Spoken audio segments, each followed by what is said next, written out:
우리 그 수요일 날 일찍 끝나죠? 수요일 날.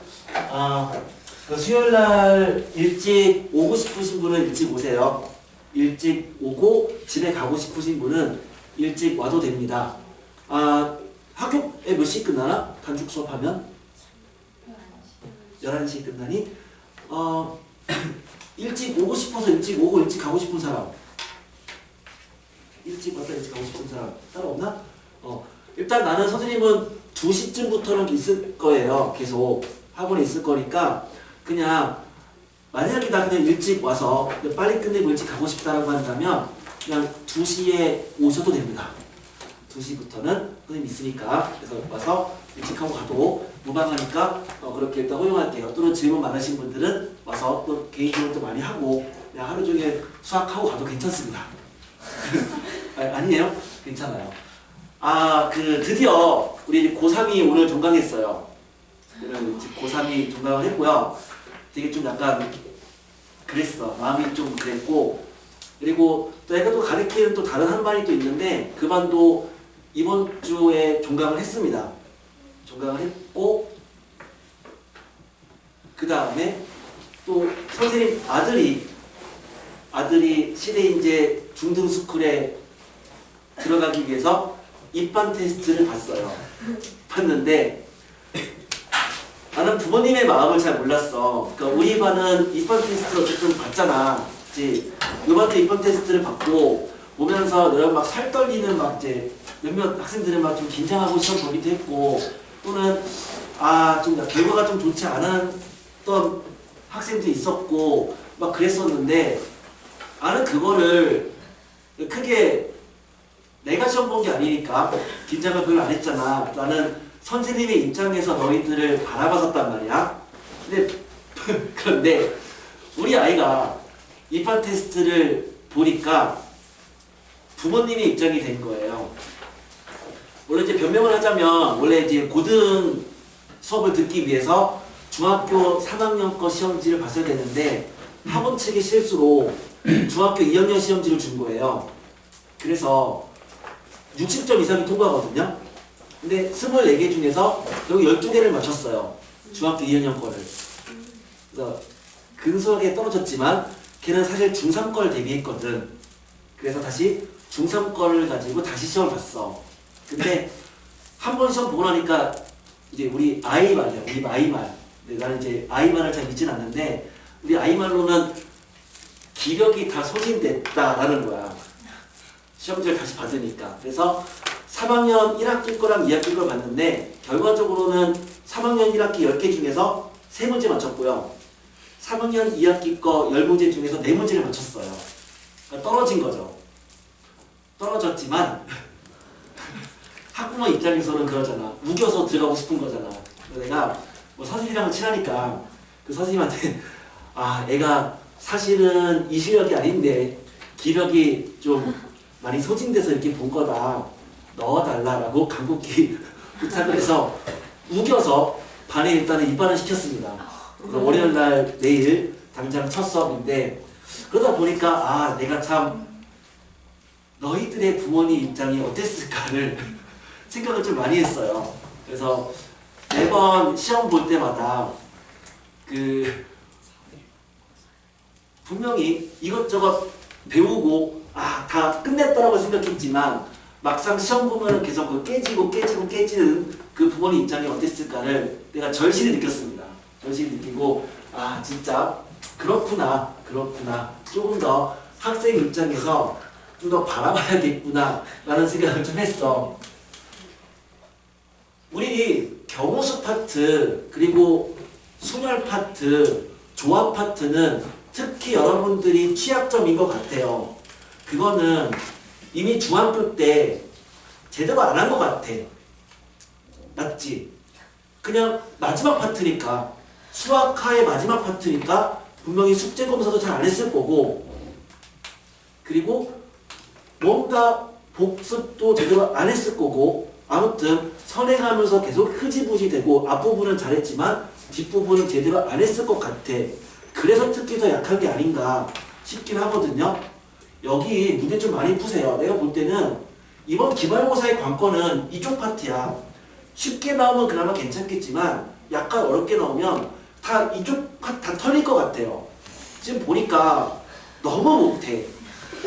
너무 못해. 우리가 수요일날 인증 테스트 한 것도 그렇고 그냥 너무 못해. 그리고 내가 좀 돌아다녀 보니까 그냥 푸는 게 개판이야. 너무 못해.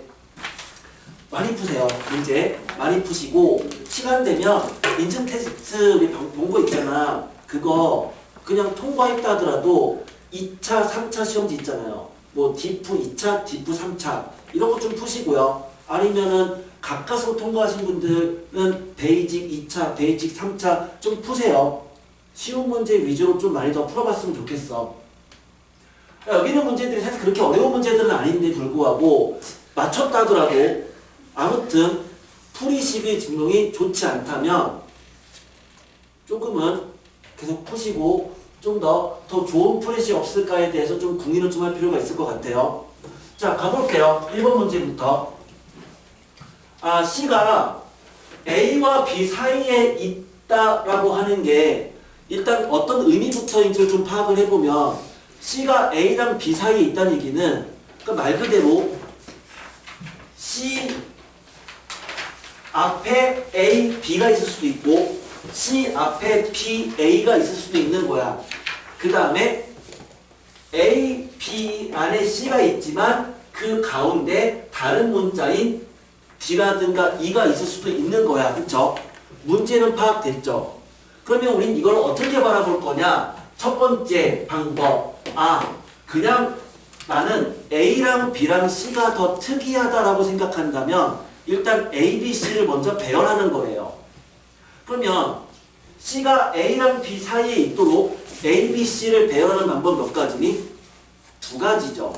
뭐가 있는데 A, B 사이에 C가 있는 것도 있고 그 다음에 B랑 A 사이에 C가 있는 것도 있고 두 가지가 있다고. 그럼 일단은 이렇게 세팅하고 이제 세팅되지 않은 D랑 E를 배열하면 돼요. 그렇죠. 이웃할 필요가 없죠. 그러니까 일단은 특별한 먼저 C랑 A랑 B를 먼저 집어넣은 거라고요. 그리고 나서 D랑 E를 넣자 이거죠. 그럼 D가 갈 수 있는 자리 몇 가지야? 이 상황에서 D가 갈 수 있는 자리 몇 가지니? 네 가지죠. 왜? 빈 곳이 하나, 둘, 셋, 네 개니까. 그럼 네 가지야. 그래서 네 가지라고 쓴 후에 D를 직접 집어넣는 거야. 그럼 D가 갔다고 쳐봐. 이렇게. 그럼 D가 간 순간 E가 갈 수 있는 자리 몇 가지가 되는 거야? 5가지가 되죠. 그치? D가 간 순간 E가 갈 수 있는 자리는 하나, 둘, 셋, 넷, 5가지라고. 그러니까 4 곱하기 5가 될 거다. 그런데 이렇게 되는 케이스도 있으니까 다시 거기다가 2를 더 곱해줘야 되겠죠. 그러면 40가지가 되는 걸 알 수가 있어요. 자, 또 다른 방법을 한번 제시해 볼게요. 두 번째 방법인데 근데 나는 이 두 번째 방법에 대해서 얘를 더 확실하게 아는 게 좋을 것 같아요. 자, 이제 뭐냐면 결국 A, B, C, D, E를 배열하겠다는 얘기는 자리가 5개 필요한 거잖아요. 먼저 5개의 자리를 먼저 이렇게 생각하는 거야. 5개 자리를. 그 다음에 이 5개 자리에다가 C랑 A랑 B가 들어갈 자리를 선택해요. 뭐죠? OC3이죠. 그러면 OC3이라는 얘기는 뭐야? 선택만 한 거야. 즉 내가 예를 들어서 이렇게 선택한 거라고. 그러면 선택한 자리에다가 이제 C, A, B를 넣는 방법은 몇 가지다? 2가지죠. A, C, B가 되거나 B, C, A가 되거나 2가지가 있다고. 그래서 OC3 곱하기 2 해버리면 이게 바로 뭐 한 거야? 5개의 자리에 C, A, B를 배열한 거라고요. 그럼 그런 식으로 해서 C랑 A, B를 배열했으면 이제 남은 자리에 갈 수 있는 것은 그럼 얘는 D 또는 E 둘 중 하나 2가지죠. 여기는 1가지죠. 곱하기 2 팩토리얼이네요. 결과는 똑같습니다.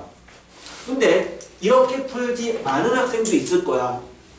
경우수는 원체 푸는 방법이 많아요. 실제 이거 정답지를 보면 이 정답지에는 두 가지의 풀이법이 제시가 되어 있어요. 근데 그 두 가지 풀이법이 얘도 아니고 얘도 아니에요. 자, 나는 지금 뭘 말하고 싶은 거냐면 나는 이걸 얘기하고 싶은 거야. 경우수 문제를 푸는 방법은 워낙 많다야. 어떻게 생각하냐에 따라서 풀이식은 굉장히 다양해진다고. 아마 너희들이 이 문제를 풀었을 때 40이 나온 학생들 중에서 이것도 아니고 이것도 아니게 풀었을 학생이 있을 거라고. 그치?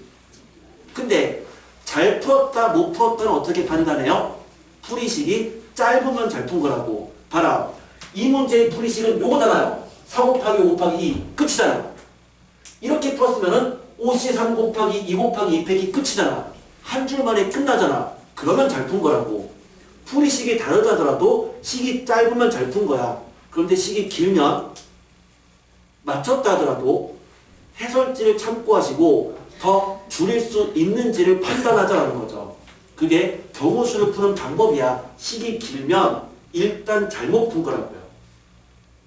원래 긴 문제도 있지만 대부분은 한 줄 만에 끝나게끔 되어 있다라는 거야. 그래서 이 부분 맞췄다 하더라도 제발 부탁입니다. 맞췄다 하더라도 뭔가 식이 그지 같으면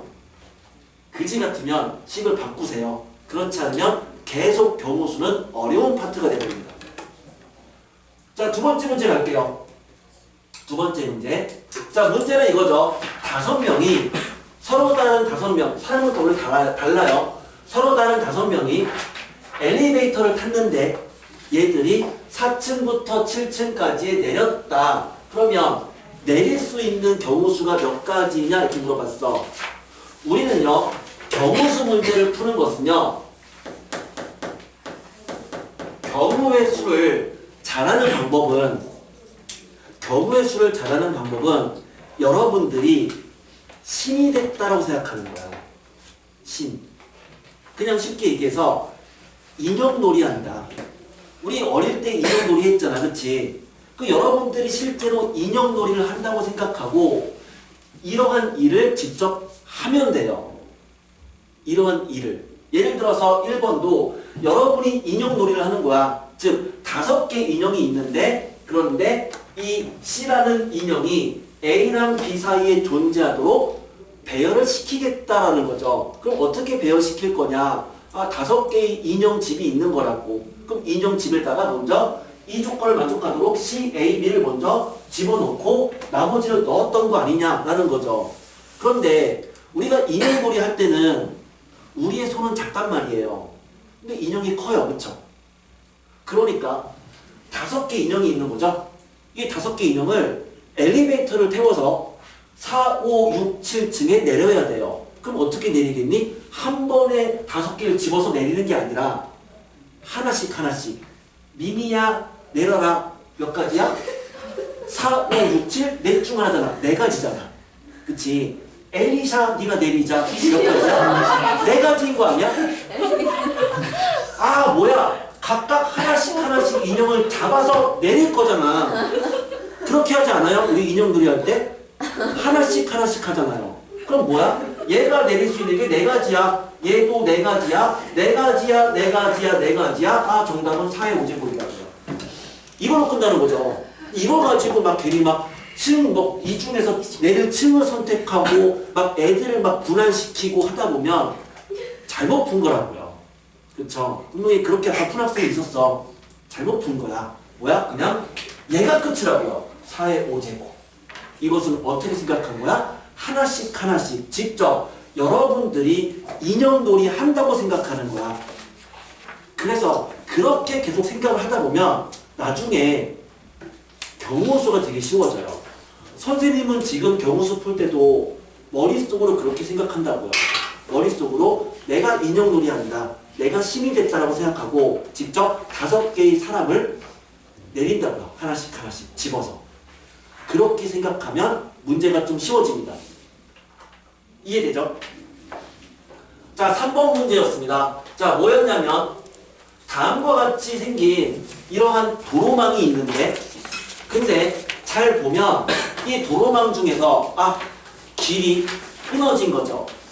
도로망이 있는데 C랑 E 사이에 길이 끊어졌다 이거야.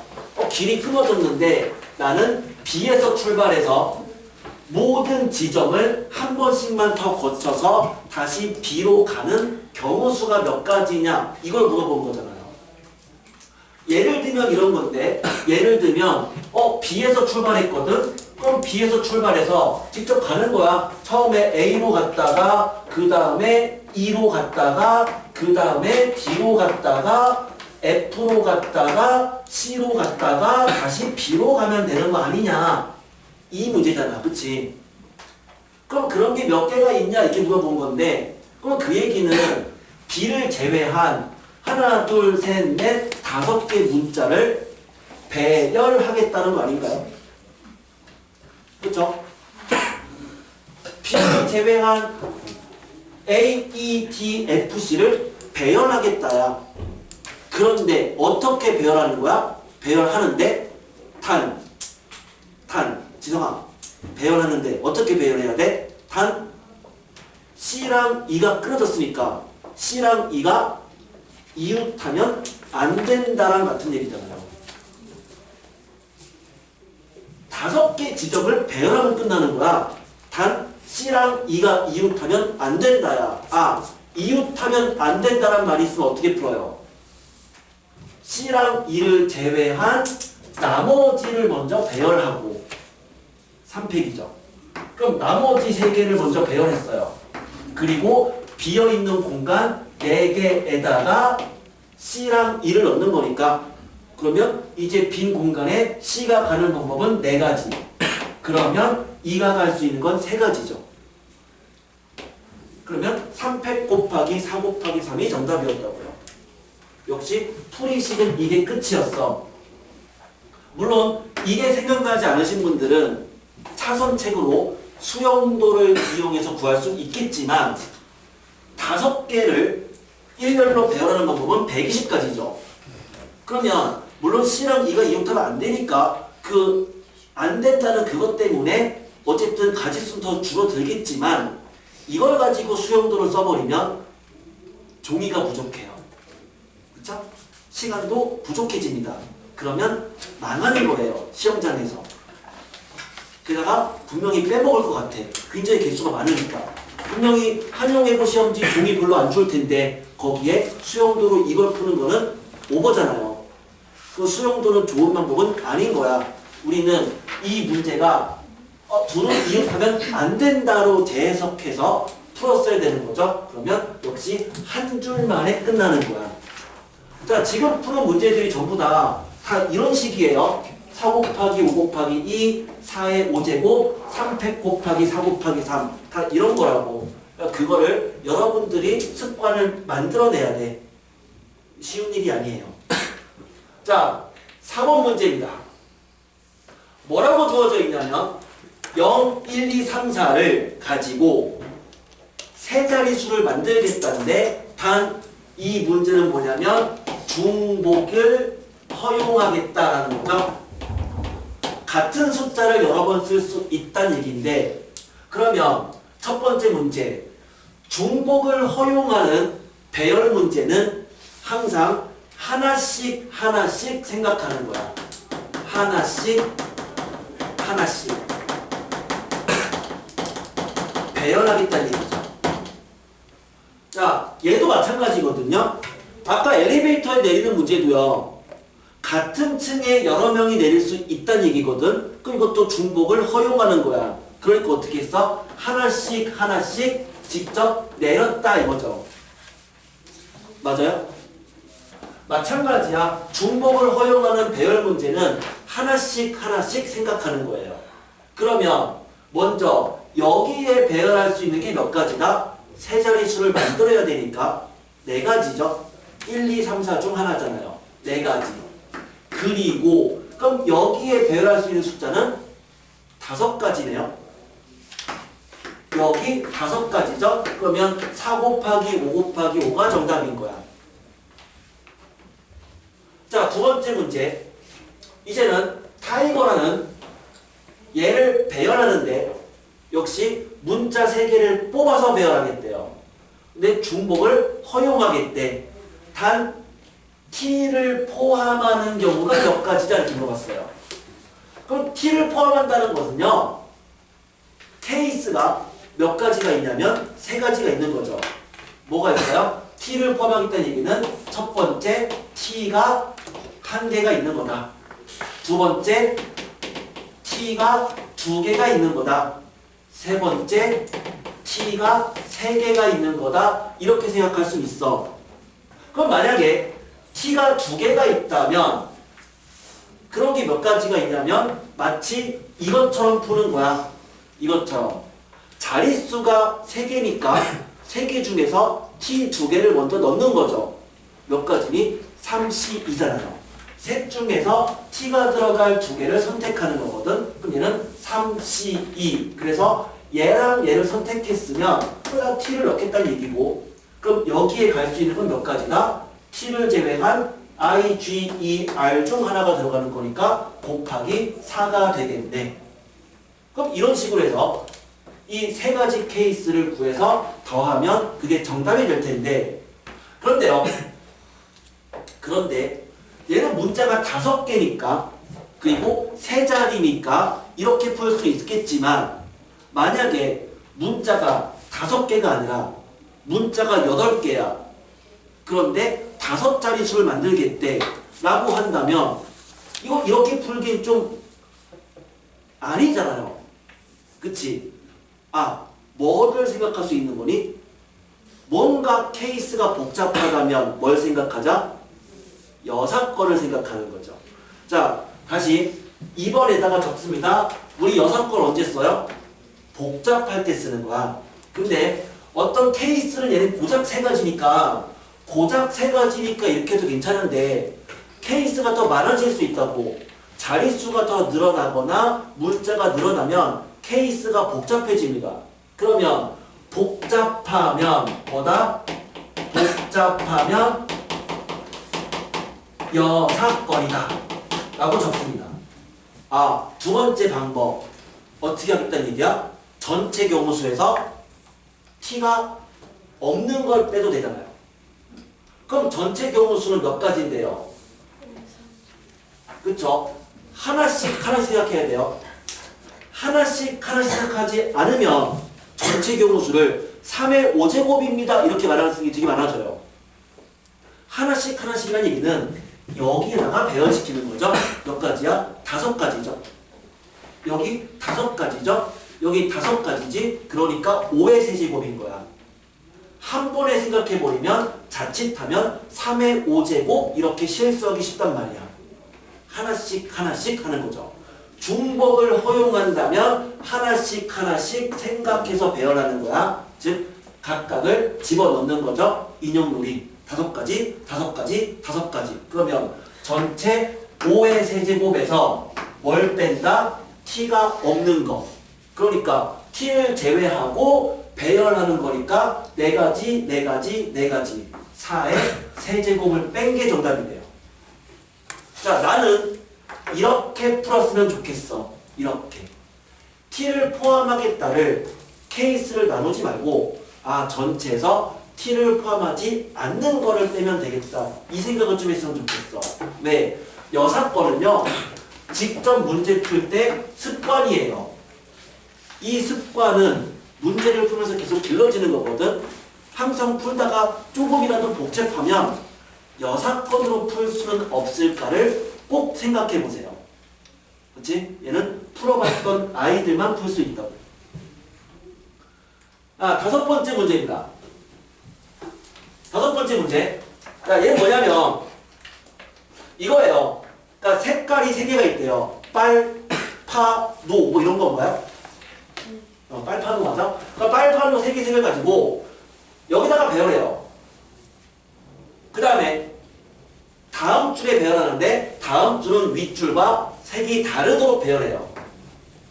또 다음 줄은 또 이 윗줄과도 색깔이 다르게끔 배열하는 방법이 몇 가지냐 이렇게 물어봤다 이거죠.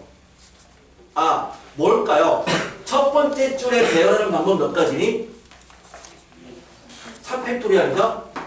그럼 그렇게 해서 색 3개를 배열했어. 그냥 편의상 3개의 색을 A랑 B랑 C를 배열했다고 생각하자고요. 그러면 그 다음 줄에 배열하는 건 몇 가지니? 2가지죠. 자, 외우고 있나요? 우린 이걸 뭐라고 부른다야? 파트너 교환이라고 불렀잖아. ABC의 파트너가 ABC인데 두 번째 줄에는 첫 번째 줄과 다른 파트너가 되도록 배열시키겠다 이거잖아요. 맞아요? 파트너 교환. 자, 다시 한번 해볼게요. 파트너 교환입니다. 자, 파트너 교환. 3쌍일 때, 4쌍일 때, 5쌍일 때, 자, 각각의 파트너를 교환하는 방법. 3쌍일 때 몇 가지였다? 2가지였다. 4쌍일 때는 몇 가지다? 4쌍일 때는 9가지다. 5쌍일 때는 44가지죠. 자, 3쌍, 4쌍, 5쌍 파트너 교환 2, 9, 44 외우셔야 되는데, 그런데 이 파트너 교환은 어떻게 해서 유도가 된 건데 4쌍일 때 왜 9가지야? 이거를 밝혀라 라고 했어. 그러면 너희들은 이거 어떻게 설명할 거야? 왜 4쌍일 때 9가지니? 어떻게 설명하죠? 수형도로 설명하죠.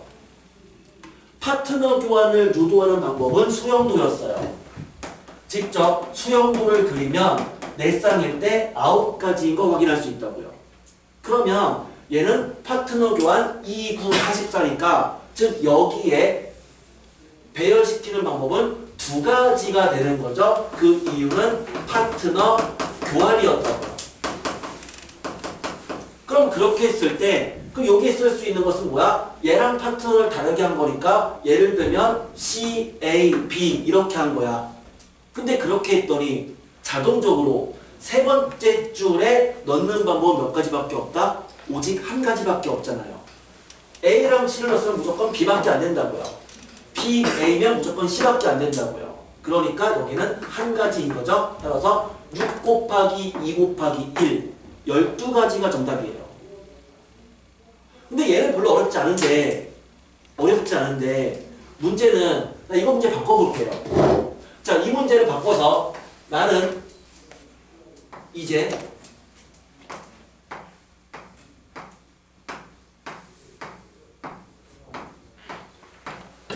이렇게 4가지의 색이 있는 거야. 4가지 색이 있는데 똑같은 규칙으로 얘를 만든 거야. 몇 가지가 있겠느냐 이렇게 물어봤어. 근데 있잖아요. 이 문제가 예전에 고등학교 3학년 모의고사에 나온 적이 있어요. 나온 적이 있는데 근데 있잖아. 강남권에서 전교에서 이 문제를 맞춘 애가 그냥 모의고 합쳐서야.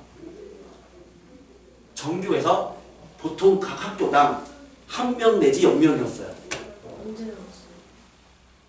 언젠지는 모르겠지만 그렇게 10년은 안 됐어요. 근데 전교생에서 1명 내지 0명이었어. 그 선생님이 그때 숙명여고 1명 가르쳤는데 걔 말로는 자기 학교에 맞춘 애가 1명도 없더라. 그 얘기 했었거든요. 요건 되게 쉽잖아요. 그쵸?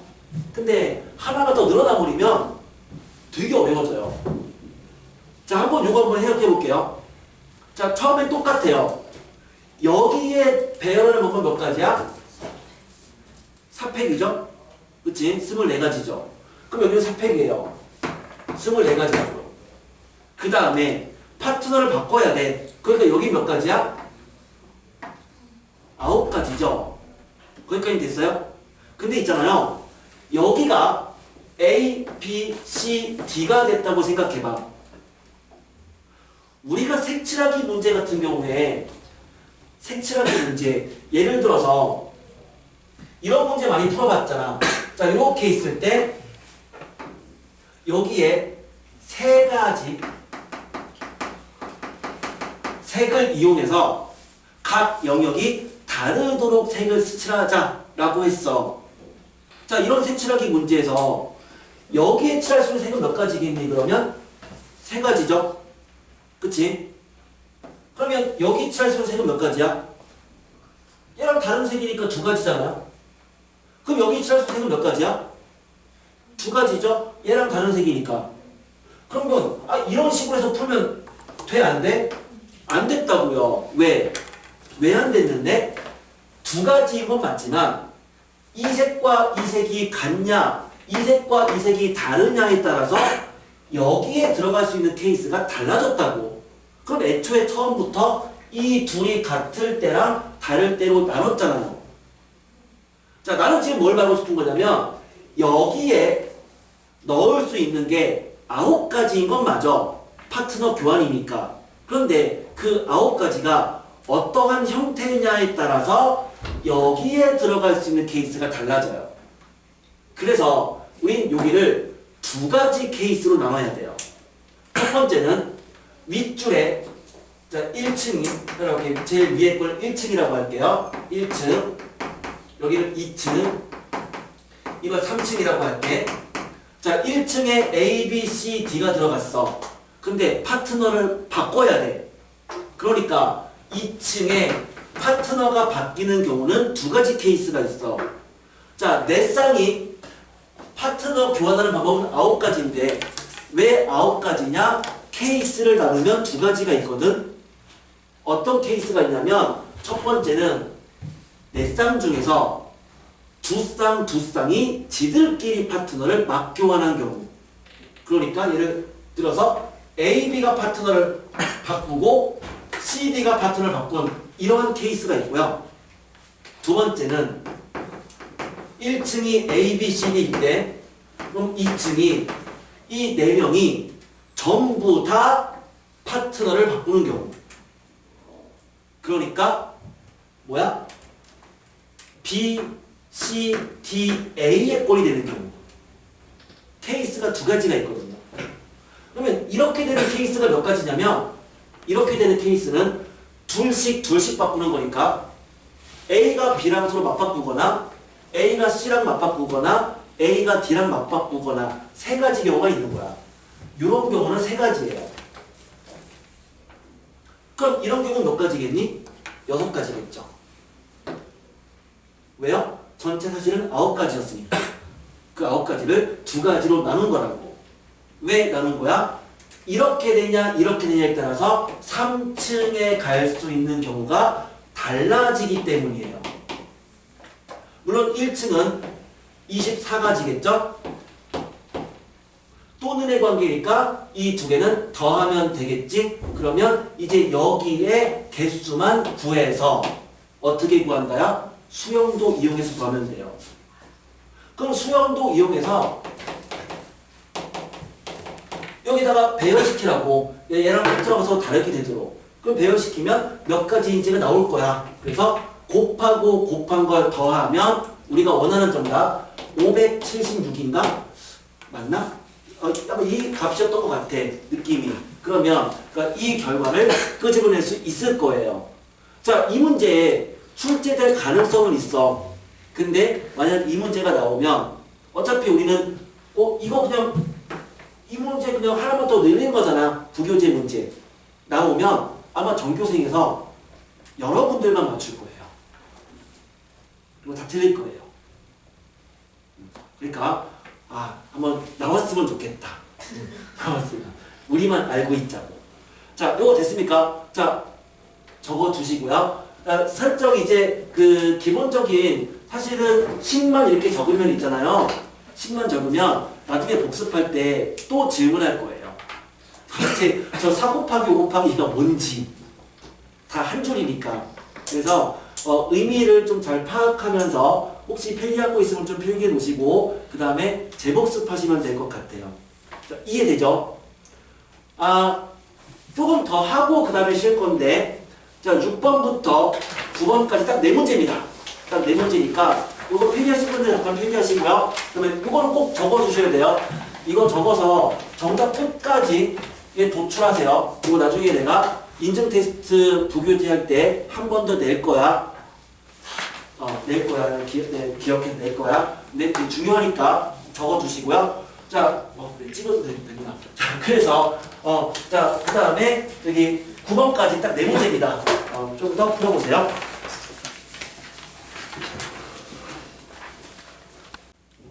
자, 다섯 문제, 그러니까 네 문제 풀어볼게요. 네 문제. 근데 어제 수업할 때도 우리 이쪽 파트, 이쪽 파트, 정석 문제 가지고 했는데 완전 다 털렸어요. 다 털렸어. 아, 그래서 내가 참 심각한 고민을 좀 했어. 어제도 집에서 잠 잘 못 자면서 진짜 고민했는데 선생님이 3일 전에 내가 3일 전에 배를 타고 인천에서 배를 타고 쭈꾸미를 잡으러 갔다. 내가 근데 그 미리 이제 쭈꾸미를 잡는 법을 유튜브로 다 알아봤어. 다 알아서 딱 보니까 너무 쉬운 거야. 그냥 이거 딱 던지면 그냥 잡히는 거야. 그래서 야, 이건 진짜 발로 잡아도 되겠다 라는 생각에 한 200마리 잡아야지 하고 딱 갔어. 근데 맹걸 한 20마리 잡았나? 아무튼 그랬어요. 되게 못 잡았어요. 근데 선생님 옆에 있는 사람은 모르는 사람인데 그 던지면 건지고 던지면 건지고 이렇게 하더라고. 나는 그게 안 됐어. 너무 안 잡히는 거야. 그래서 내가 느꼈어요. 아, 확실히 실전과 이론은 다르구나. 확실히 느꼈어. 우리 마찬가지잖아. 이거 우리가 딱 문제를 보면 되게 문제를 푼 거 풀이식을 보면 굉장히 간단하잖아요. 그쵸? 아까 우리가 푼 것도 봤지만 거의 한 줄 정도면 정답이 딱딱딱 나오잖아. 마치 내가 풀어주는 거는 여러분이 쭈꾸미를 잡는 법을 유튜브로 보는 거랑 똑같은 거야. 근데 그거랑 막상 너희들이 실전으로 가서 쭈꾸미를 잡아보는 거는 분명히 다르다고요. 근데 그렇게 한번 깨져봐야지만 다음에 실제 갔을 때는 더 잘 잡을 수 있을 거라고. 나는 3일 전에 쭈꾸미 잡았을 때 진짜 20마리밖에 못 잡았지만 난 다음에 갈 때는 그때는 50마리 잡을 수 있을 것 같아. 최소한. 이제는 좀 알 것 같더라고. 마찬가지예요. 내가 지금 풀어주는 이것만 쳐다보면 안 돼요. 이걸 쳐다보기 전에 미리 한번 여러분이 직접 그 문제를 풀어보고 그 다음에 선생님이 푼 거랑 비교해보고 깨지고 나서 다시 한번 재복습을 해야지만 그래야지만 여기 파트가 극복이 된다고.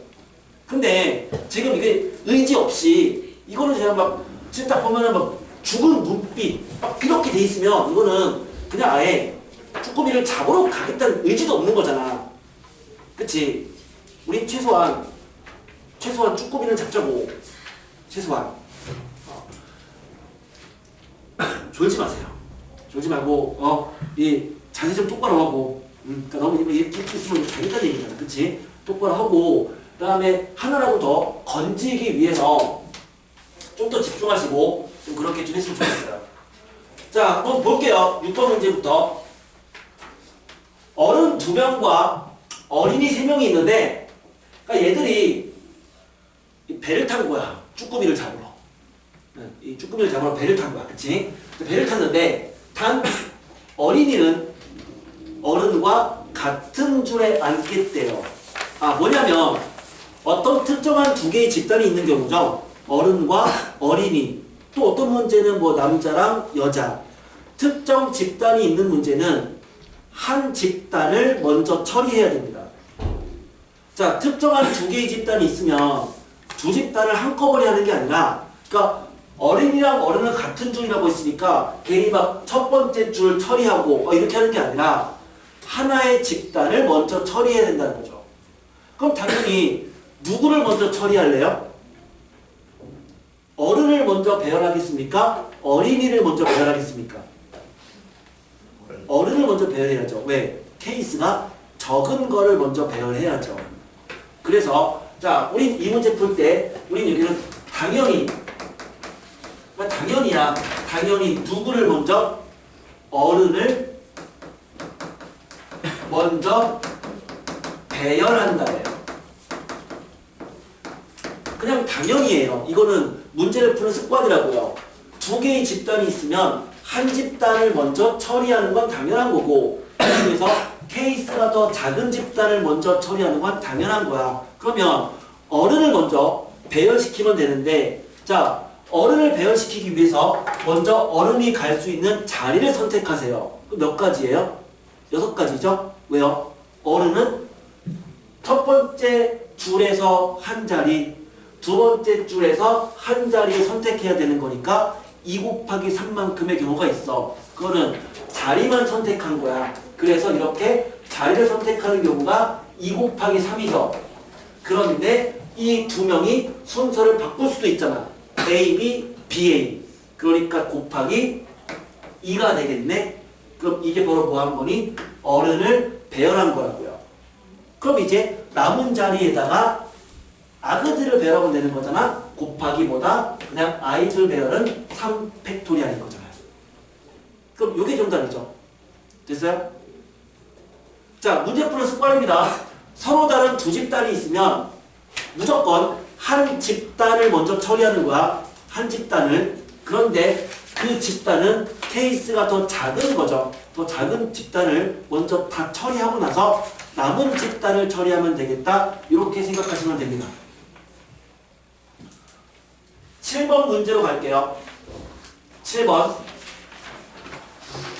우리 7번 문제 봤죠? 7번 문제.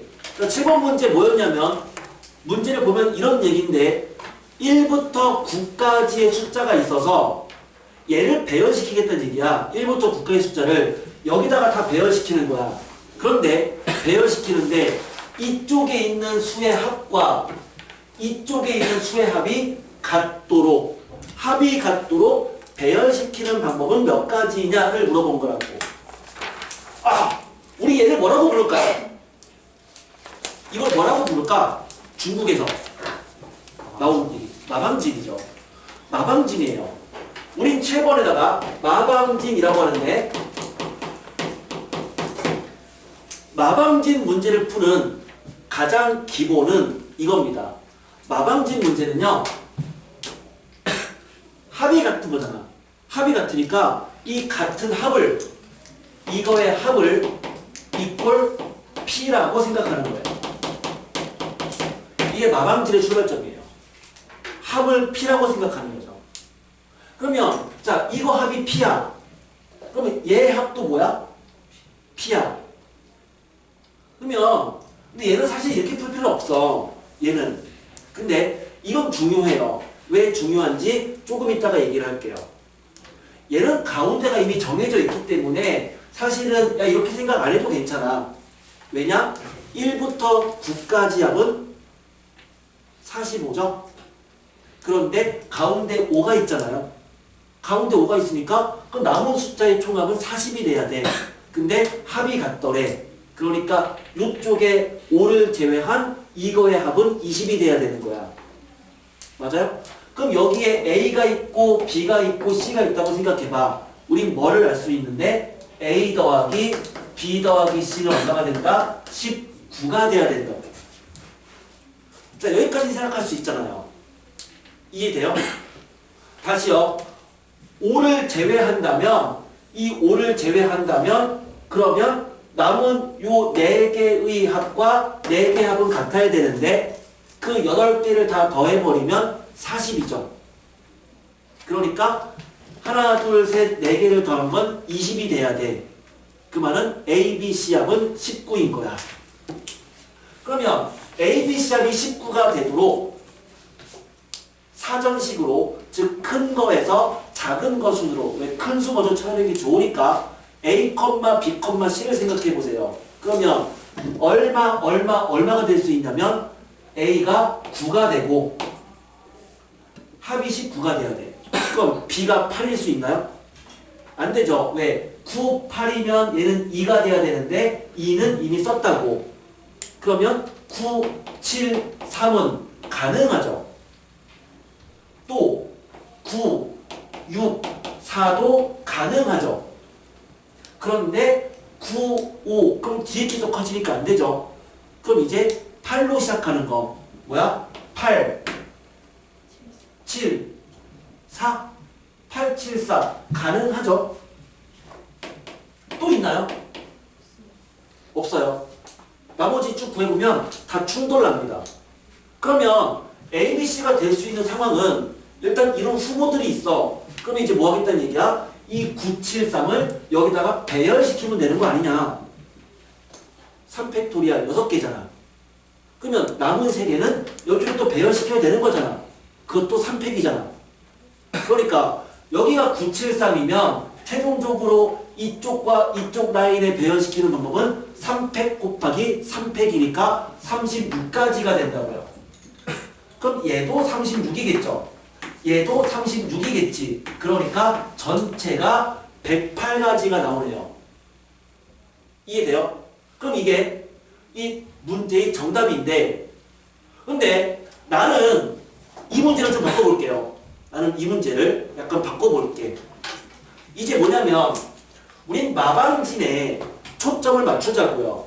마방진에 초점을 맞춰서 자, 똑같은 상황인데 가운데 숫자가 비어있다고 생각해봐요. 가운데 숫자가. 그러니까 여기랑 여기는 알겠는데 이 가운데가 비어있는 거야.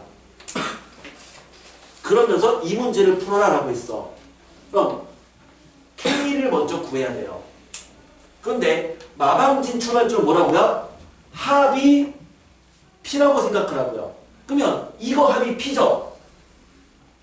이거 합도 P죠? 그러면 얘랑 더면 뭐가 돼? 2P잖아요. 그럼 2P는 이꼴 얘랑 더해버리면 근데 여기는 1부터 9까지 수를 쓸 거니까 1부터 9까지의 총합인 45에다가 더하고 더하면 K를 2번 더하는 거야. 근데 그중 K 하나는 이 45에 포함됐잖아. 45 더하기 K가 되죠. 이해돼요? 그 얘기는 뭐야? 이 B는 짝수잖아요. 45는 홀수잖아요. 그러니까 K는 뭐야? 홀수죠. 그러니까 이 K가 될 수 있는 숫자는 홀수야. 물론 1을 제외한. 그러니까 K는 뭐야? 3, 5, 7, 9. 4가지 케이스가 있다고요. 이 문제는 그 중에 K가 5가 되는 경우만 구한 거예요. 물론 이 정도로 이렇게 나오면은 이게 3, 5, 7, 9일 때를 다 구해야 되니까 미친 문제가 되겠지만 이거를 더 줄일 수도 있고요. 또는 얘까지 더 확장시킬 수도 있어. 또는 그냥 가운데 K가 될 수 있는 게 몇 가지냐 이렇게 물어볼 수도 있어. 그래서 부교재 마방진과 관련된 문제가 있으니까 우리는 가운데 숫자를 설정하는 방법에 대해서 알아둘 필요가 있다고요. 됐니? 역시 얘랑 관련된 유사 문제도 부교재 인증 테스트 할 때 집어넣을 거야. 근데 사실 이 문제는 한 번은 집어넣었어요. 우리 지난번 인증 테스트 할 때 TTT 문제에 집어넣었어요. 마방진 문제가 있었어. 요게. 삼각형 이렇게 있어가지고 숫자 채우는 문제 하나 있었거든요. TTT 한번 집어넣었어요. 한번 찾아보시면 요거랑 관련된 생각으로 푸는 문제를 찾을 수 있을 거야. 굉장히 좀 어렵습니다. 이해돼요? 자, 8번. 지금 여기 있는 문제들, 우리 부교재 문제들인데, 이 부교재 문제들의 한 30% 정도는요, 모의고사의 기출문제입니다. 그러니까 우리가 수업 대행에 했던 문제도 겹쳐 있고요. 그리고 과제에 넣었던 문제도 겹쳐 있어요. 근데 같은 문제를 여러 번 푸는 게 좋고요. 중요한 문제 중 하나죠. 8번도. 자, 8번 뭐라고 되어 있냐면 이렇게 1, 2, 3, 4, 5, 6 6개의 영역이 있는데 이 6개 영역에다가 6종류의 동물을 집어넣겠다고 했어요. 이 우리에다가. 그런데 단 호랑이랑 사자는 이륙하지 않도록 여기다가 배열시키는 방법이 몇 가지냐 이렇게 물어봤어. 자, 항상 우리가 어떤 문제를 풀 때는 특별한 하나를 기준으로 케이스를 잡아야 돼요. 맞아요? 자, 다시 8번에다 적습니다. 8번에다가 특별한 하나를 기준으로 케이스를 잡는다 라고 적어놓으세요. 자, 경우수를 푸는 습관이죠. 특별한 하나를 기준으로 케이스를 잡는다. 그런데 그 하나에다가 동그라미 쳐놓으세요. 하나에다가. 다시 한번 강조하기 위해서 only라고 써요. only. only만. 특별한 하나. 오직 그 하나를 기준으로 케이스를 잡아야 돼요. 오직 하나를 기준으로. 봐라. 지금 누가 특별한데요? 호랑이랑 사자가 특별하잖아. 그런데 이 둘이 동시에 기준이 될 수가 없다고. 동시에 기준이 되면 안 돼요. 오직 하나 기준이야. 그러니까 누구를 기준으로 갈 거야? 그냥 호랑이를 기준으로 가자고요. 호랑이를 기준으로. 그러면 호랑이를 기준으로 생각한다면 케이스가 몇 가지가 있다?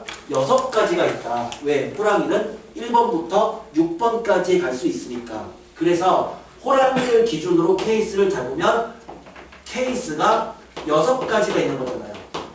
호랑이가 1번에 있는 경우, 호랑이가 2번에 있는 경우, 땡땡땡땡. 이런 식으로 6가지 케이스가 있는 거라고. 그러면 그 다음에 누가 특별해? 사자가 특별하니까 이제 호랑이가 1번에 있다고 생각해봐. 그러면 사자가 갈 수 있는 건 몇 가지야? 호랑이랑 사자는 이웃하면 안 되니까 그럼 이때는 사자가 갈 수 있는 거는 3가지죠. 호랑이랑 사자는 이웃하면 안 되니까 사자는 2번과 4번을 제외한 3, 5, 6 중 하나로 가야 되잖아요. 그러니까 이때는 사자는 3가지고 그럼 사자까지 배열했으면 나머지 4마리는 4팩토리얼인 거야.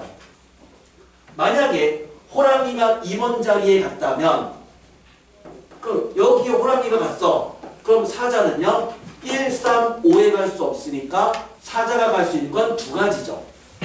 그리고 나머지 배열 4팩토리얼이죠. 아, 이런 식으로 해서 호 3, 호 4, 호 5, 호 6을 구하면 정답인 거잖아. 자, 습관인 거예요. 항상 특별한 게 누군지를 찾아야 되는데 오직 하나를 기준으로 가는 거고 그리고 나서 걔를 케이스를 잡았으면 그 다음 특별한 걸 처리하면 된다고요.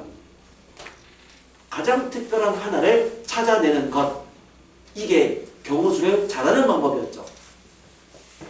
그게 조합을 특히 잘하는 방법이죠. 특별한 것을 찾아서 케이스를 잡는 것. 9번 문제. 9번. 일단 함수의 개수 문제는 항상 다음과 같은 그림을 그리고 시작합니다. 이건 진리예요. 함수 개수는 무조건 그림 그리고 시작하는 거야. 혹시라도 지금 이 문제 푼 학생 중에서 이 그림이 그려져 있지 않다면 언어적으로 써놓으세요. 반드시 이 그림을 그리고 시작한다라고 써놓으세요. 그냥 습관입니다. 함수 개수는 일단 그림 그리고 시작하는 거예요. 그러면 자, 이 그림을 그렸는데 다음 두 조건을 만족시킨대요. 첫 번째는 이 함수는 1대1 대응이래요. 1대1 대응. 그냥 이 자체로 본다면 1대1 대응은 6팩이죠. 720까지죠. 그런데 하나의 원소 n에 대해서 이 조건을 만족시킨다는 얘기는 이 한 원소 n이 특별한 거잖아요. 그러면 이놈을 기준으로 생각하면 되는데 n이 될 수 있는 건 몇 가지니? 5가지죠. n이 1일 수도 있어요. n이 2일 수도 있어요. n이 5까지 가능한 거잖아요. n이 6이면 안 되죠. 왜? 부치가 없으니까. 그러니까 한 원소 n을 기준으로 간다면 5가지의 케이스가 있다고요. 첫 번째 n이 1인 경우. 그럼 n이 1이란 얘기는 뭐야? F2에서 F1을 뺀 게 5란 얘기니까. 그럼 그렇게 되려면 무조건 2는 6으로 가고 1은 1로 갈 수밖에 없는 거야. 이렇게 되려면. 근데 1대1 대응이잖아. 그럼 나머지는 내 놈으로 가는 거니까 얘는 그냥 팩토리al 경우만큼 있는 거래요. 그런데요, 두 번째 n이 2일 때를 생각한다 하더라도 마찬가지 나오죠? n이 2여도 1을 집어넣어주면 F3에서 F2를 뺀 게 5가 돼야 돼. 그 마찬가지로 3은 6으로 2는 1로 가야 돼. 그 얘는 똑같이 4팩 나온다고요. 아, 얘는 다 5가지 케이스에 따라서 전부 다 4팩인 거니까 그래서 5 곱하기 4 팩토리알 120가지의 경우수가 되는 걸 알 수가 있습니다. 자, 우리 10분 쉬었다가 진행을 하겠습니다.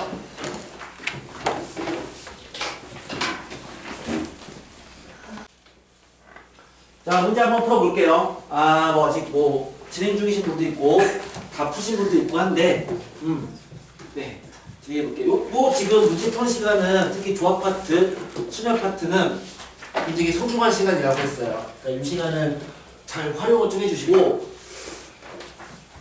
이따가 테스트 볼 때 절대 깨지지 않도록 이제 상상이 가요. 또 깨지고 또 부모님께도 전화 올 것 같아. 왜 우리 애는 이렇게 약할까? 근데 모든 애가 다 약해요. 중요한 거는 그렇다고 그것도 핑계 대지 마시고 강해져야 돼. 이 파트에서 강해져야 돼. 나 걱정돼. 강해져야 돼. 자, 10번 문제 가겠습니다. 1부터 999까지의 숫자가 있대요. 근데 이거 한번 네모 쳐보자. 1부터 999까지를 네모를 쳐보자. 우리는 999라고 하는 이 상황이 있잖아. 999. 그거 뭐죠? 999는 가장 큰 세 자리 숫자잖아요. 그러면 경우수에서 1부터 999까지 수가 있다는 것은 이렇게 해석하는 게 좋아. 1을 1로 보지 마시고요. 999가 가장 큰 세 자리 숫자니까 1은 001이라고 생각하세요. 그러니까 결국 이 얘기는 다음과 같은 세 자리 숫자가 있는 건데 그 세 자리 숫자가 001부터 999까지가 있다라고 생각하면 돼. 아니면 어차피 0은 0이니까 000부터 999까지가 있다라고 생각해도 괜찮아. 즉, 뭘 얘기하는 거냐면 그냥 세 자리의 네모칸에 숫자들을 채워 넣겠다는 얘기죠. 그러니까 그렇게 바라보자는 얘기예요. 이해돼요? 즉 1부터 999라고 하는 것을 경우수의 관점에서는 001부터 999까지가 있습니다로 바라보자라는 건데, 그러면 첫 번째 문제 1부터 999를 쭉 나열했어. 그럼 이 중에서 1이 총 몇 개가 있냐라는 거야. 1이 몇 개가 있느냐. 자, 예를 들어 볼까요? 나는 그냥 3개의 숫자를 쓸게요. 그냥 세 숫자를 쓸게. 예를 들어서 123, 111, 그 다음에 31. 자, 이렇게 돼 있어. 그러면 이 3일 앞에는 그냥 0이 있다고 생각해도 무방하다고 했잖아. 그쵸? 예를 들어 031인 거죠? 자, 아무튼 여기에는 1이 몇 개가 있는 거야? 이따 걸 내가 물어보죠? 1이 몇 개가 있니? 5개가 있잖아요. 맞니? 1 5개잖아. 이거 어떻게 세면 돼? 하나, 둘, 셋, 넷, 5개 셀 수도 있지만 여기에 1이 2개가 있잖아. 여기에 1이 하나가 있잖아. 여기에 1 2개가 있잖아. 여기에 있는 1의 개수, 여기에 1의 개수, 여기에 1의 개수 세면 된다고. 뭔 얘기냐면 결국 이 상황은 3개의 박스가 있는 거라고. 이 3개의 박스가 있는 건데, 그럼 이 3개의 박스에 이쪽 라인에 1이 몇 개가 있냐고요. 그럼 이쪽 라인에 1이 있다는 얘기는 1로 시작하는 숫자가 몇 개가 있냐고요. 몇 개가 있어요? 여기에 들어갈 수 있는 숫자가 몇 가지인데? 10가지잖아. 0부터 9까지. 여기도 0부터 9까지가 들어갈 수 있잖아. 그러니까 요 앞대가리에 1이 있는 건 몇 가지겠니? 100가지죠. 10 곱하기 10. 10의 제곱만큼 있잖아요. 그럼 마찬가지로 마찬가지로 가운데에 1이 있는 거는 몇 개가 있어? 똑같이 여기 올 수 있는 숫자는 0부터 9까지 10가지고 여기도 0부터 9까지 10개잖아요. 왜? 앞자리에 0이 있으면 없다고요. 그쵸? 32는 0, 3, 1인 거니까. 그럼 여기는 똑같이 10의 제곱만큼 있는 거야. 그러면 끝자리가 1로 끝나는 이런 것도 몇 개가 있는 거야? 역시 10의 제곱만큼 있는 거니까 전체 300개가 있다고요. 그게 이렇게 생각한 거잖아. 그치? 제일 앞에 1로 시작하는 게 몇 개가 있는 거야? 그걸 센 거잖아. 그치? 그걸 다 센 거라고. 이 숫자 중에. 그러면 각각 1로 시작하는 그 놈들이 전체 999개 중에서 100번 나온다고요. 이 자리에 1로 시작하는 게. 그래서 세고 세면은 우리가 원하는 정답이 되는 거예요. 그럼 이제 두 번째 문제. 이제는 0이 몇 번 나오느냐 이건데 0은 좀 달라요. 왜 0은 좀 다르냐면 사실 0, 0, 1은 0이 두 개가 있는 게 아닌 거죠. 0이 없는 거예요. 그냥 1이니까 원래는 1이었으니까 0, 0, 1은 0이 없는 거라고. 그러면 마찬가지로 3개의 박스를 준비하는데 그러면 3개 박스에서 얘는 케이스가 두 가지죠. 끝이 0으로 끝나는 그런 게 몇 개가 있는지를 생각해보고 그 다음에 가운데가 0으로 끝나는 경우도 생각하면 돼요. 제일 앞에 0이 올 수가 없어요. 그렇죠? 제일 앞에 0이 온다는 얘기는 사실은 그런 거는 존재하지 않잖아요. 그렇죠? 제일 앞에 0이 올 수가 없다고요. 그러니까 이 두 가지 케이스밖에 없는데 그럼 이런 건 몇 개가 있냐면 이런 거는 실제로 여기에다가 숫자를 쓸 수 있는 경우만큼 있겠죠? 여기 쓸 수 있는 숫자는 뭐야? 1부터 99까지가 들어갈 수 있는 거잖아. 여기는. 그러니까 99개가 있죠. 맞아요? 여기 00이 들어갈 수가 없으니까 여기는 1부터 99까지 될 수 있잖아. 99개가 있는 거. 여기에 0이 오는 경우는 그럼 이 앞대가리에는 0이 오면 안 돼요. 그건 존재하지 않는 숫자니까. 그러니까 여기는 1부터 9까지 숫자가 와야 되고요. 그리고 여기는 그럼 이미 이 앞대가리에 뭐 1이 오든 3이 오든 그러면 이 끝에는 0도 올 수 있으니까 0부터 9까지 숫자인 10개가 들어갈 수 있잖아. 90개인 거죠. 90과 99를 더하니까 얘는 뭐야? 189인가요? 189개의 0이 나오게 됩니다.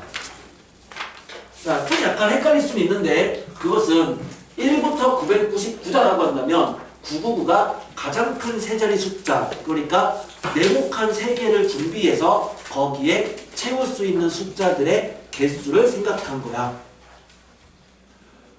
얘보다 좀 더 전형적인 문제가 그런 게 있거든요. 뭐냐면 그 369 게임 있죠. 우리가 할 때 3 또는 6 또는 9가 들어가면 박수를 치는 거. 그러면 1부터 999를 쭉 썼을 때 박수를 몇 번 쳐야 되느냐 이런 문제들. 얘랑 똑같은 문제야. 369 게임과 관련된 문제. 역시 나중에 부교재 인증 테스트 할 때 한번 집어넣도록 할게요. 기억이 나면 같은 문제죠. 11번. 11번. 자, 문제를 봤더니 문제 안 보신 분들 문제 좀 보셔야 됩니다.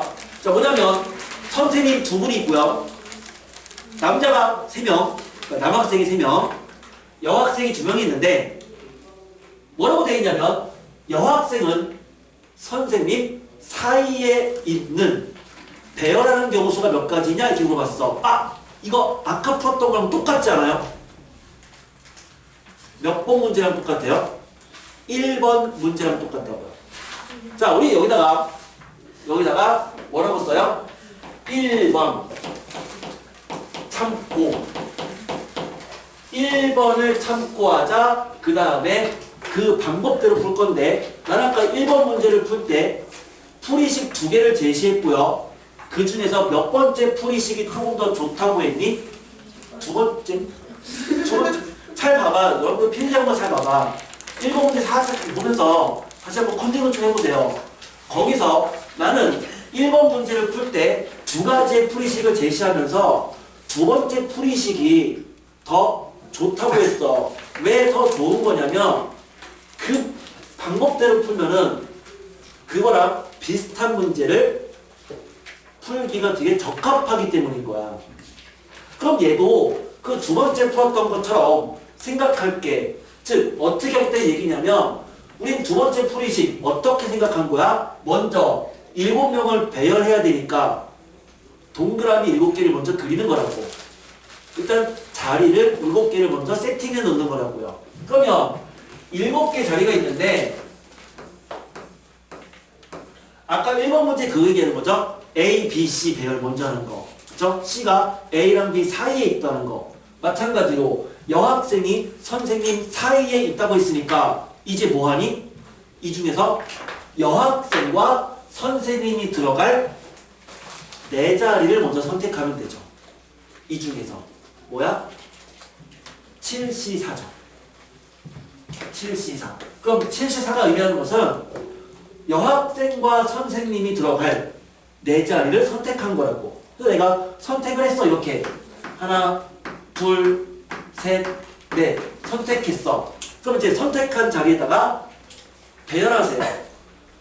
여학생은 무조건 선생님 사이에 들어가야 돼. 그러니까 선생님 배열하는 방법 몇 가지야? 두 가지죠. 선생님은 여기 아니면 여기에 순서 바꿀 수 있으니까 두 가지.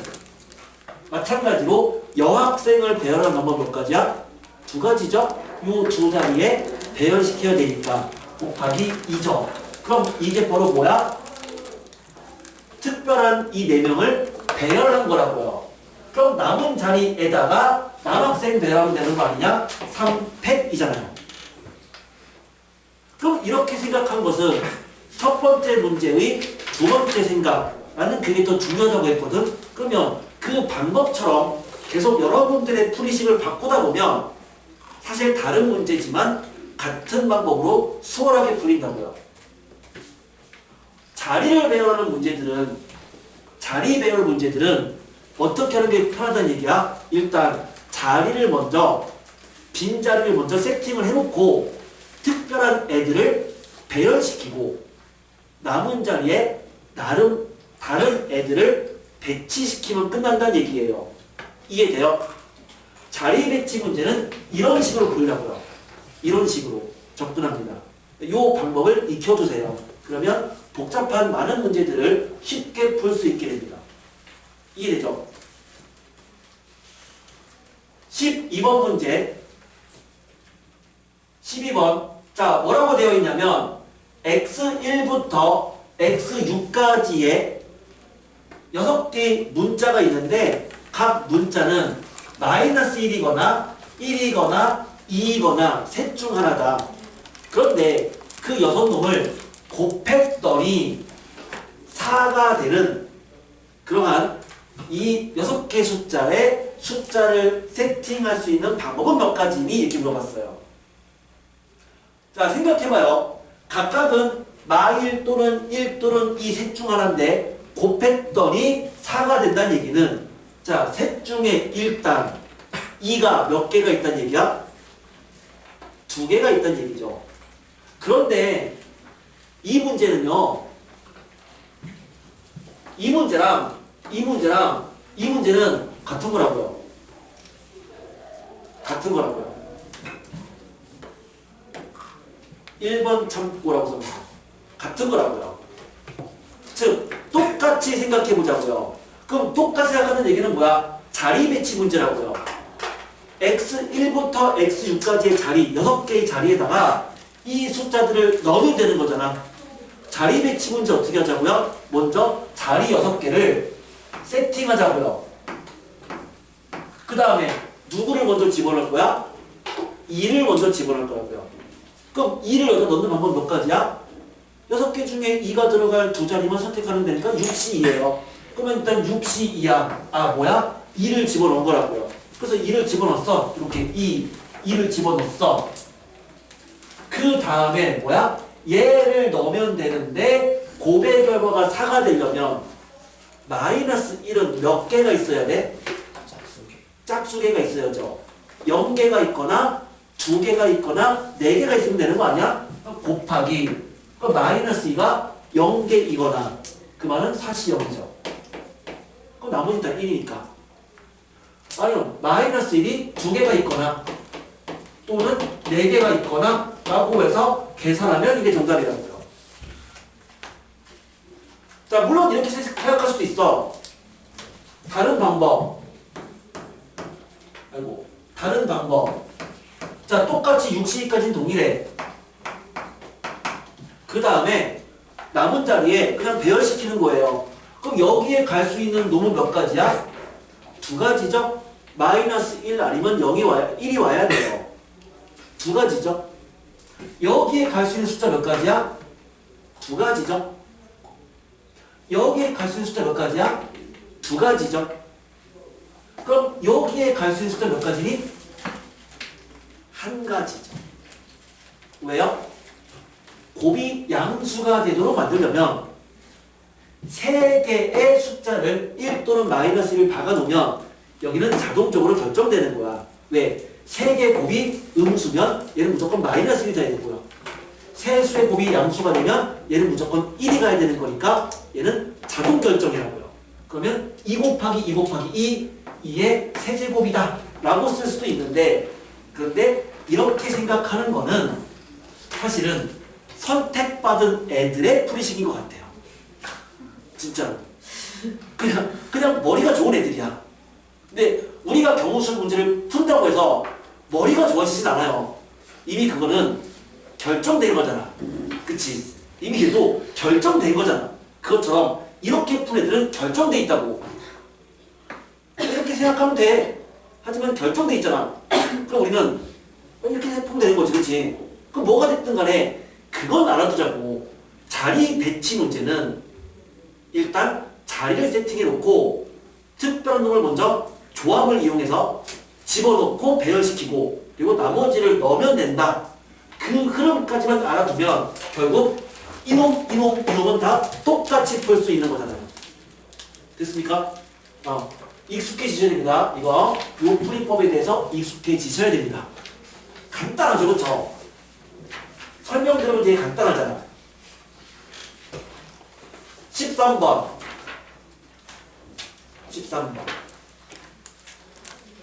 전체 집합이 1부터 6까지인데요. 이 1부터 6까지에서 다음 조건을 만족시키는 함수의 개수가 몇 개냐? 이렇게 물어봤어.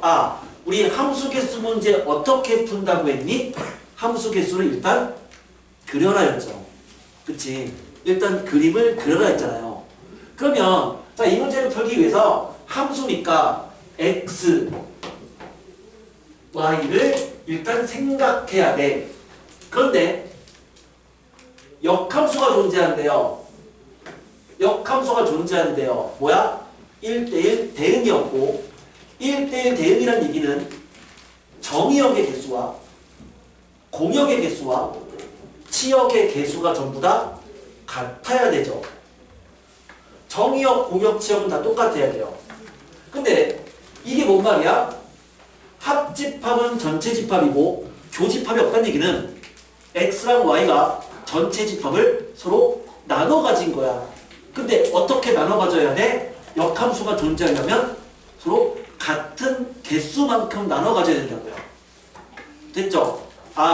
여기까지 얘랑 얘를 합쳐버리면 결국 전체 집합을 x랑 y가 서로 반반씩 나눠 가졌다는 얘기잖아요.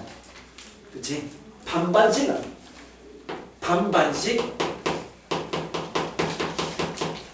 나누잖아요. 그럼 반반씩 나눈다는 얘기는 이쪽에 몇 개가 있는 거야? 3개가 있어야 되는 거죠. 일단 이쪽에 3개를 넣는 방법은 뭐다? 6C3이다. 6C3. 그래서 3개를 집어넣었어. 그럼 집어넣은 3개가 예를 들어서 1, 2, 4를 집어넣었다면 여긴 자동적으로 3, 5, 6이 들어갈 수밖에 없는 건데, 그리고 나서 함수를 만들어야 되는 거잖아요. 역함수가 존재하는 1대1 함수를 만들어야 되는 거니까 곱하기보다 1대1 함수 3팩토리얼이다. 함수 개수니까 함수를 만들어야죠. 그래서 673 곱하기 3팩토리얼이 정답입니다. 간단하죠, 그렇죠? 14번. 14번. 우리 지금 문제 얘기하는 거 내가 설명을 했기 때문에, 그러니까 문제를 내가 그나마 원문을 읽지 않고 문제의 의미를 설명하기 때문에 쉽게 문제가 이해가 됐을 거야. 그런데 있잖아요. 경우수는요. 수학 외적 문제란 말이에요. 해석을 여러분들이 사실 해야 돼요. 내가 설명해 주는 게 아니라 시험장에서 내가 여러분들 옆에 앉아서 코칭해 줄 수는 없잖아. 그럼 여러분들이 그 문제를 읽고 해석을 해야 돼. 14번에다가 해석.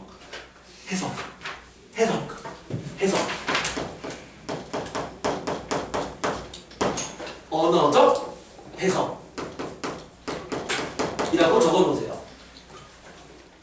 선생님이 많은 학생들을 가르쳐보다 보니까 이 14번 문제를 잘못 해석해서 문제가 이상해요 선생님이라던가 정답이 이상합니다, 잘못된 문제입니다 라고 말하는 애들을 굉장히 많이 봤어요. 실제 이 문제를 풀어봐라 라고 했더니 대략 한 약 30-40%는 문제 해석을 잘 못하더라고. 그거는 내가 도와줄 수 없는 것 같아. 그거는 언어적인 문제인 거잖아, 그치? 그거는 여러분들이 언어적인 부분에 뭔가 잘못된 뭔가를 갖고 있는 거죠. 자, 다시 한번 문제 볼게요. 내가 해석해 주진 않을 거야. 그냥 원본 그대로 생각을 할 건데 다시 한번 볼게. 8종류의 과자 A, B, C, D, E, F, G, H를 가지고 세트 상품을 만드는 거야. 그런데 서로 다른 세트 상품을 만들 수 있는 방법의 수를 구하래요. 조건 가는요. 각 세트에는 서로 다른 4종류의 과자를 하나씩 담는데요. 나는 A 또는 B를 담을 때는 A랑 B는 같은 세트고 다는 A, B, C를 모두 같은 세트에 담지는 않는데요. 자, 이게 잘 해석이 되었습니까? 뭔 소리인지 이해돼요? 이해되죠? 그치? 자, 이거 첫 번째 줄에 종류에다가 동그라미 쳐보세요. 종류. 그 얘기예요. 해석을 잘못했던 애들은 뭔 소리 하냐면 8종류의 과자가 있다는 얘기는 새우깡이 여러 개가 쌓여 있는 거라고. 매장에 새우깡 한 봉지만 팔진 않잖아, 그치? 새우깡이 여러 개가 있잖아. 꽃가콜이 여러 개가 있는 거라고. 뿌셔가 여러 개가 있는 거라고. 이걸 가지고 우리 마트에 가다 보면 그 여러 개 종류를 묶어서 팔잖아, 그치? 묶어서 이렇게 테이프로 이렇게 막 붙여놓다고. 그렇게 팔겠다는 얘기예요. 그러니까 하나의 세트에 새우깡이 들어갔다고 해서 다른 세트에도 새우깡이 들어갈 수 있는 거잖아. 새우깡이 여러 개가 있으니까. 그 얘기예요. 그쵸? 그러니까 어느 세트에 A가 들어갔다고 해서 다른 세트에는 A가 들어갈 수 없는 게 아닌 거라고. 이해되죠? 그쵸? 상상을 잘 해보세요. 그럼 가보자. 자, 각 세트에는 4종류가 있는 거야. 즉, 이 8종류 중에서 4종류를 과자를 묶어서 테이프로 이렇게 붙여서 파는 거라고. 그런데 A 또는 B가 들어간다면 둘은 무조건 같이 들어간대요. 하지만 A, B, C가 전부 다 같이 들어가진 않겠다. 자, 세트의 종류는 몇 개냐? 이게 문제야. 누가 특별하니? 누가 특별해요? 아까 호랑이 사자 얘기했잖아요. 항상 가장 특별한 하나를 기준으로 간다고 했잖아. 그럼 누가 특별해? 8종류 과자 중에 누가 특별해요? 하지만 우리는 뭘 말해야 돼? 오직 하나. only one. 자, A가 특별한 거야. 맞죠? 2개가 동시에 기준이 될 수는 없다고 했어요. 그럼 A가 이 중에 그나마 A라는 애가 특별하잖아요. 그러니까 A를 기준으로 케이스를 잡아야 되는 거죠. 가장 특별한 한 놈 기준이라고요. 그럼 A라는 애가 일단 특별한 거야. 그러니까 우리는 A를 기준으로 케이스를 잡는다 했죠. A 기준으로 케이스를 잡으면 두 가지가 있다고. 첫 번째, 그 세트에 A가 포함되거나 아니면 그 세트에 A가 포함되지 않거나 둘 중 하나인 거야. 그럼 이렇게 A 기준으로 케이스를 잡으면 나에 의해서 A가 포함되면 반드시 B도 포함돼야 돼요. A 또는 B는 항상 같이 다니니까. 그치? 같이 다니니까. A가 포함되면 항상 B도 포함돼야 돼요. 그러면 다에 의해서. 그럼 이때는 C는 포함되면 안 됩니다. A, B, C는 같이 있으면 안 되니까. 만약에 A가 포함되어 있지 않다면 나에 의해서 B도 포함되면 안 됩니다. 왜? A랑 B랑 항상 같이 있어야 되니까. C는 상관없어요, 이제부터는. 자, 그러면 이렇게 된다면 몇 가지를 만들 수 있느냐? 우리는 한 세트에 4종류가 있어야 되니까 이렇다고 한다면 A, B, C를 제외한 5종류의 과자 중에서 2종류를 더 뽑아내야 되는 거죠. OC죠. 이렇다면 A, B를 제외한 6종류 중에서 4종류를 뽑아내야 되는 거죠. 세트에는 4개가 들어가야 되니까 6C 4점. 2개를 더하면 이게 우리가 원하는 정답인 거예요. 자, 항상 특별한 거 기준으로 케이스를 잡는 건 맞아. 그런데 그 특별한 것은 오직 하나다. 가장 특별한 하나를 기준으로 케이스를 만드셔야 됩니다. 쉽다, 그쵸? 자, 15번부터 19번까지 전력을 다해서 풀어봅니다. 네? 자, 풀어보겠습니다. 15번부터. 다음 조건을 만족시키는 그런 이제 경우의 수를 구하는 거여서 또는 이런 조건이 있어요. 이 함수의 개수를 구하는 문제는 일단은 이런 그림은 그리고 시작하자고 했으니까 자, 이제는 그냥 그림 한번 그리고 시작했는데 조건 가는 F4는 짝수라고 했고요. 나는 이게 이게 뭔 말이야 이게? 우린 얘를 뭐라고 부르니? 얘를 증가함수의 정의다라고 하죠. 그쵸? X값이 커졌더니만 Y값도 커지는 거다. 우린 얘를 증가함수다 라고 얘기하는데 함수의 개수에서 증가함수의 개수는 뭐랑 똑같은 건데? 조합이잖아. 증가함수의 개수는 NCR이었다고. 어떤 거가 선택했더니 자동적으로 순서가 정해진다면 조합이었어.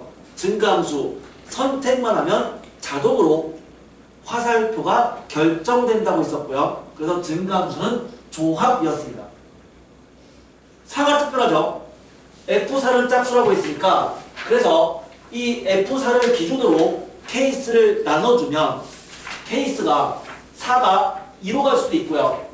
4가 4로 갈 수도 있고 4가 6으로 갈 수도 있어. 하지만 4가 8로 가면 불가능하죠.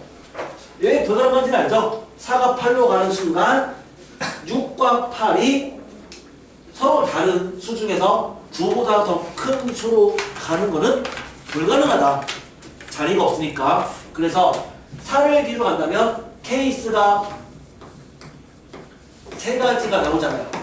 첫 번째 F4가 2인 경우, 두 번째 F4가 4인 경우, 세 번째 F4가 6인 경우 이렇게 3가지로 케이스를 나눠서 보면 될 거예요. 자, 하나만 해보자. 4가 4로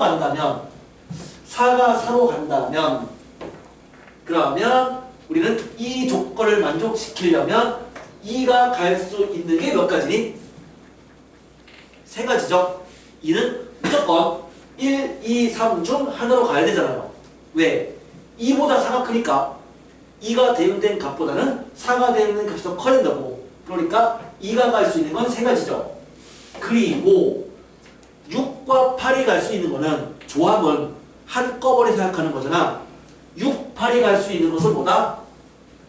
5, 6, 7, 8, 9 5개 중에서 6과 8이 갈 수 있는 2개를 선택만 하면 5개 중에 2개를 선택만 한다면 자동적으로 배열이 돼야 되는 거니까 6, 8이 갈 수 있는 것은 5C2가 되는 거죠.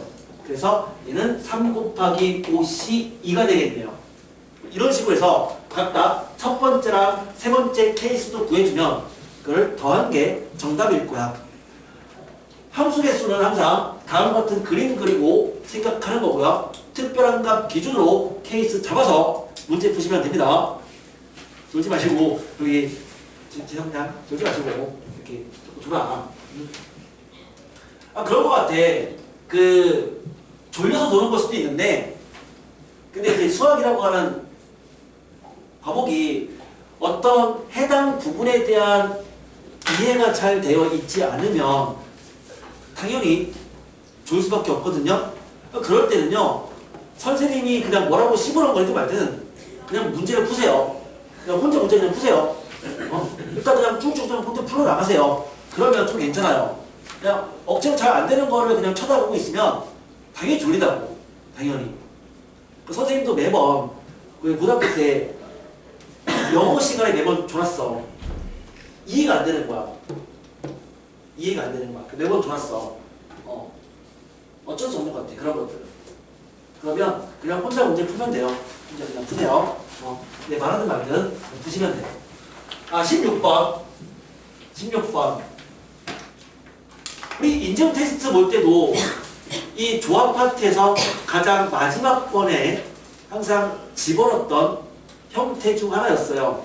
뭐였냐면 집합에서의 순서쌍이죠.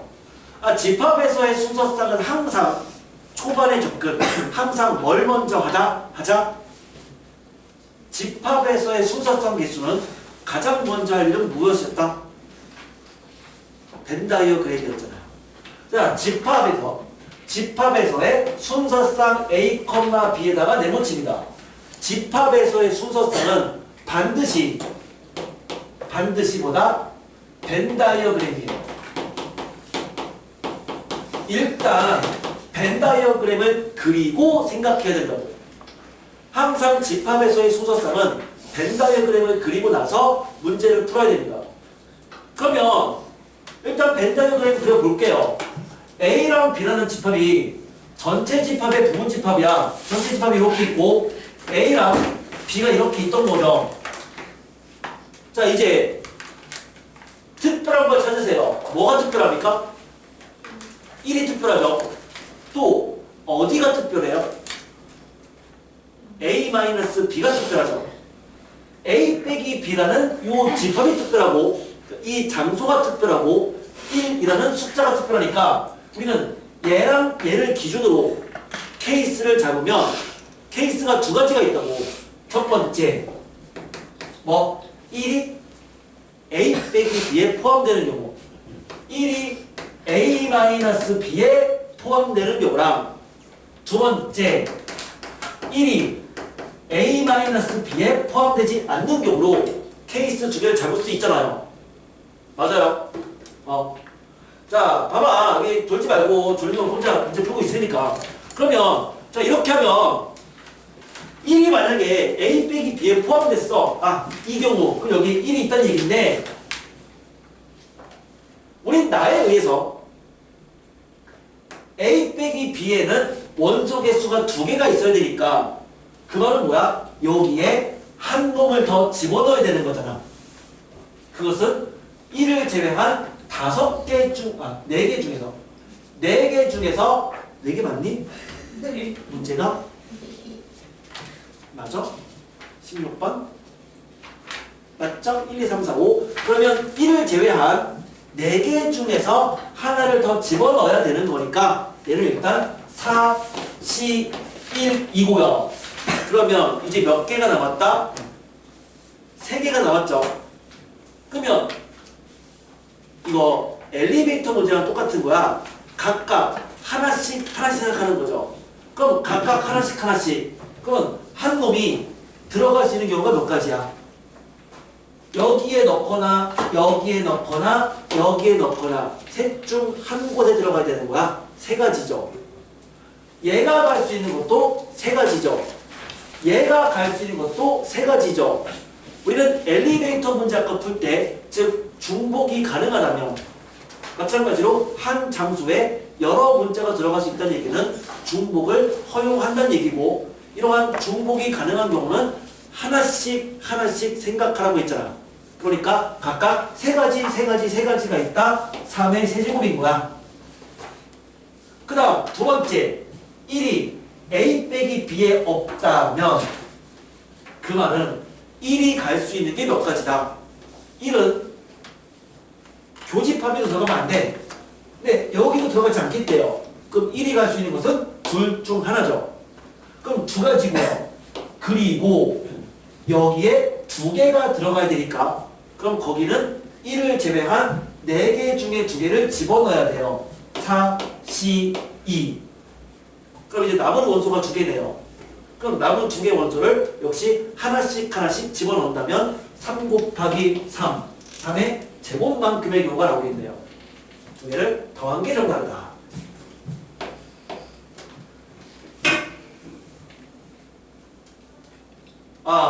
아직 17번까지 읽지 않으신 분이 있을 것 같아서 문제 읽으면서 가볼게요. 17번. 원에 내접하는 십각형의 꼭지점을 연결해서 만들 수 있는 삼각형 중에서 십각형과 공통변을 가지는 삼각형의 개수를 구하래요. 공통변을 갖는다에다 밑줄 걸으시고요. 공통변을 갖는다. 공통변을 갖는 케이스는 뭐가 있냐면 두 가지가 있어요. 십각형이 있는데 이 십각형이랑 공통변을 갖는다는 얘기는 두 가지 케이스가 있어. 뭐가 있죠? 공통변이 하나인 거. 즉 하나의 공통변인 거랑 두 개의 공통변인 거. 실제는 공통변을 갖는다라고 했을 때 다음과 같이 세 가지 생각할 수 있잖아요. 공통변이 한 개인 거랑 공통변이 두 개인 거랑 공통변이 아예 없는 거. 이렇게. 자, 전체 몇 가지인데요? 당연히 삼각형이란 점 3개를 선택하는 거니까 전체 삼각형의 개수는 10C3이죠. 그치? 전체는 10C3이잖아. 10개의 꼭지점 중에 3점을 선택하면 하나의 삼각형이 만들어진다고. 그러면 전체는 10C3인데 공통변이 하나인 삼각형은 직접 개수를 세는 거야. 우리는 공통변이 얘가 공통변인 삼각형. 근데 공통변이 하나가 돼야 돼. 자, 이런 거 몇 개가 있어요? 몇 개니? 6개죠? 공통변이 하나라고요. 하나. 공통변이 하나는 얘기는 이 십각형과 하나의 변만 공유하는 삼각형. 그거는 다른 꼭지점은 여기 중 하나가 돼야 될 거 아니야. 하나, 둘, 셋, 넷, 다섯, 6개 중 하나를 꼭지점을 갖고 있어야지만 하나의 공통변을 갖는 거라고. 6가지죠? 그런데 그렇게 될 수 있는 십각형이니까 공통변의 케이스는 변이 10개다. 그러니까는 10 곱하기 6만큼의 경우가 있어요. 공통변이 2개가 된다는 얘기는 이런 거잖아. 공통변이 2개인 삼각형. 그럼 그런 건 몇 개가 있느냐? 공통변이 2개라는 얘기는 하나의 꼭지점을 기준으로 하나의 점은 이 꼭지점의 시계 방향, 하나는 반시계 방향에 이웃한 꼭지점을 잡겠다는 얘기니까 결국 공통변이 2개인 삼각형은 꼭지점의 개수만큼 있겠네요. 하나의 꼭지점당 하나씩 나오는 거잖아. 하나의 꼭지점당 하나씩 나오는 거잖아. 그럴 때는 10가지죠. 그래서 정답은 70이에요. 자, 그런데 만약 문제를 바꿔서 공통변이 없는 삼각형이 몇 개냐 이렇게 물어봤어. 어떻게 풀겠다는 얘기야? 공통변이 없는 삼각형 개수를 구하라 라고 한다면 여러분들은 어떻게 풀어야 되는 거야?